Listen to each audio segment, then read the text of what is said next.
Bon, je m'adresse quand même à tous les centres-bus, le métro. Et là, je sais qu'on est au bout de 43 jours de grève, ça commence à être dur. On n'a pas le droit de lâcher pour une seule raison.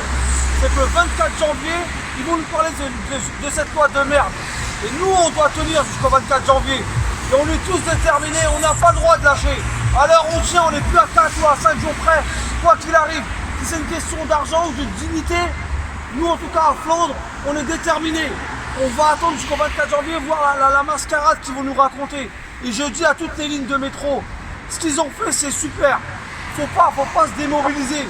On doit tous tenir, tous ensemble. Et c'est grâce à vous qu'on arrive à tenir. Nous en tout cas pour Flandre et les autres dépôts, on va tenir. Alors je lance un gros message, on lâche pas le 24 janvier, on attendra jusqu'au 24, tous ensemble. On fera une grosse journée noire le 24, 0 bus, 0 métro. Et on montrera à ce gouvernement qui veut nous menacer que nous on est déterminés jusqu'au bout. Il faut vraiment nous rejoindre. Tous ceux qui n'ont pas été grévistes jusqu'ici, il est encore temps de réagir. Cette semaine-là est vraiment importante. On attend les décisions finales. Il faut vraiment être en grève pour mettre un maximum de pression jusqu'au 24. Donc, les quelques personnes, voire beaucoup de personnes qui roulent, c'est vraiment de venir nous rejoindre parce que cette semaine est importante. On débloque des subventions, on court partout pour pouvoir tenir financièrement et c'est maintenant que ça commence à réagir. On a de plus en plus de subventions, on a encore des rendez-vous vendredi pour obtenir des subventions et on va pouvoir aider tous les collègues grévistes. Donc rejoignez-nous pour toute cette semaine, jusqu'à vendredi, nos mots d'ordre c'est jusqu'à vendredi. Soyez grévistes avec nous, nous en tout cas, notre noyau dur, il ne bougera pas. Métro, RER, il faut vraiment motiver les troupes parce que nous en tout cas, au centre-bus, on était moins percutants que vous, le métro, le RER, mais nous on est là aujourd'hui, on va continuer jusqu'à vendredi, il faut absolument tenir le coup. Rejoignez-nous. On a tenu, on tient et on va tenir jusqu'au bout. Cette répression policière où les directions nous envoient sur les piquets de grève pour nous matraquer, nous gazer, on a vu ça a tenu. On a vu que ça tient. On voit que même les conseils de discipline, les disciplinaires que la direction a mis en place, ils le savent, on n'a pas peur. Ce gouvernement a peur. Quand il se permet de dire que les métros roulent, on voit bien, prenez le métro aujourd'hui et vous allez voir s'il y a un métro. Et sur toutes les lignes, ça tient, c'est que de la fiction. La télé raconte des bêtises. Il n'y a pas de métro, c'est pour ça qu'on marche tous les matins. Demandez aux usagers s'ils ont des métros le matin. Tout le monde sait que c'est faux. Il ne faut pas écouter la télé. Et c'est là qu'il ne faut pas lâcher. Parce que là aujourd'hui ils sont très très mal. Ils veulent montrer une autre image, comme quoi tout reprend. C'est faux, il n'y a rien qui a repris. Et c'est ça.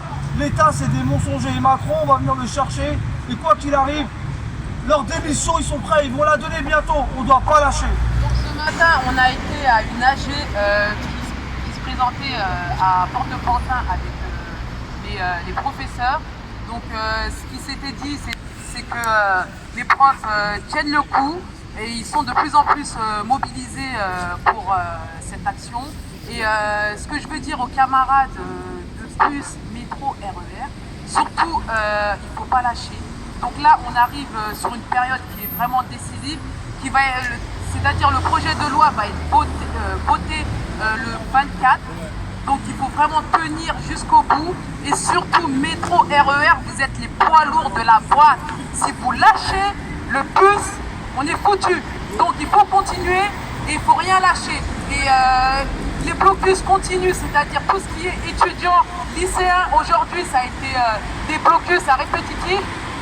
Aussi on a eu des grévistes qui ont été sur le dépôt de Pliel, qui ont bloqué le centre-bus.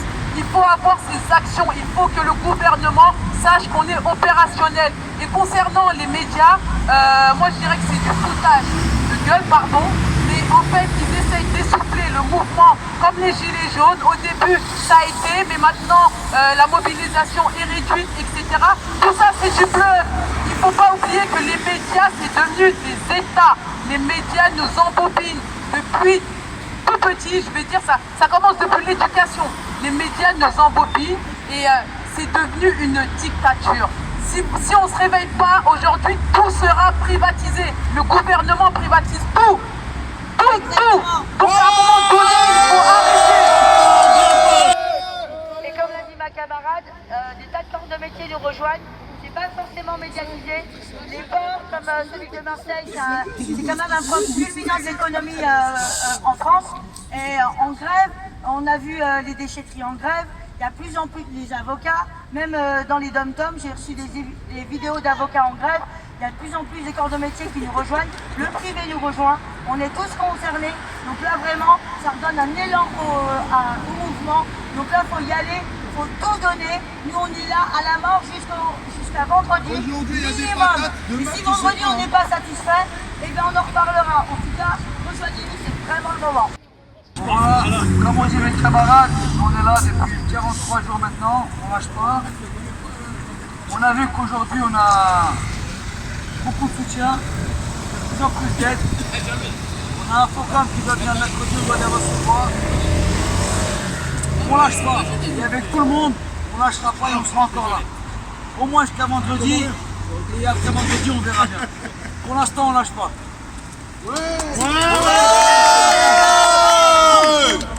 Et moi je lancerai un message quand même à tout le monde. Il y a une caisse de grève de Flandre. Il faudrait penser à y mettre les sous parce que c'est ça qui fait tenir. Les gens qui ne peuvent pas faire grève, je peux comprendre les petites boîtes privées. Pensez qu'une caisse de grève sert à défendre parce qu'au bout de 43 jours on a zéro salaire. Et c'est grâce à ça qu'on va tenir et qu'on va gagner. Le nerf de la guerre, il ne faut pas oublier, c'est aussi l'argent.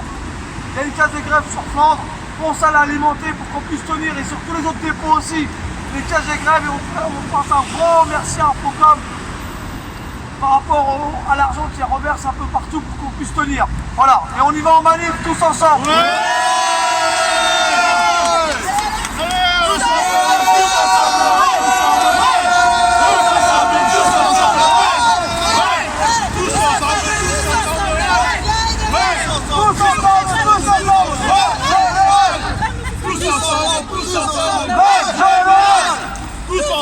Tous ensemble,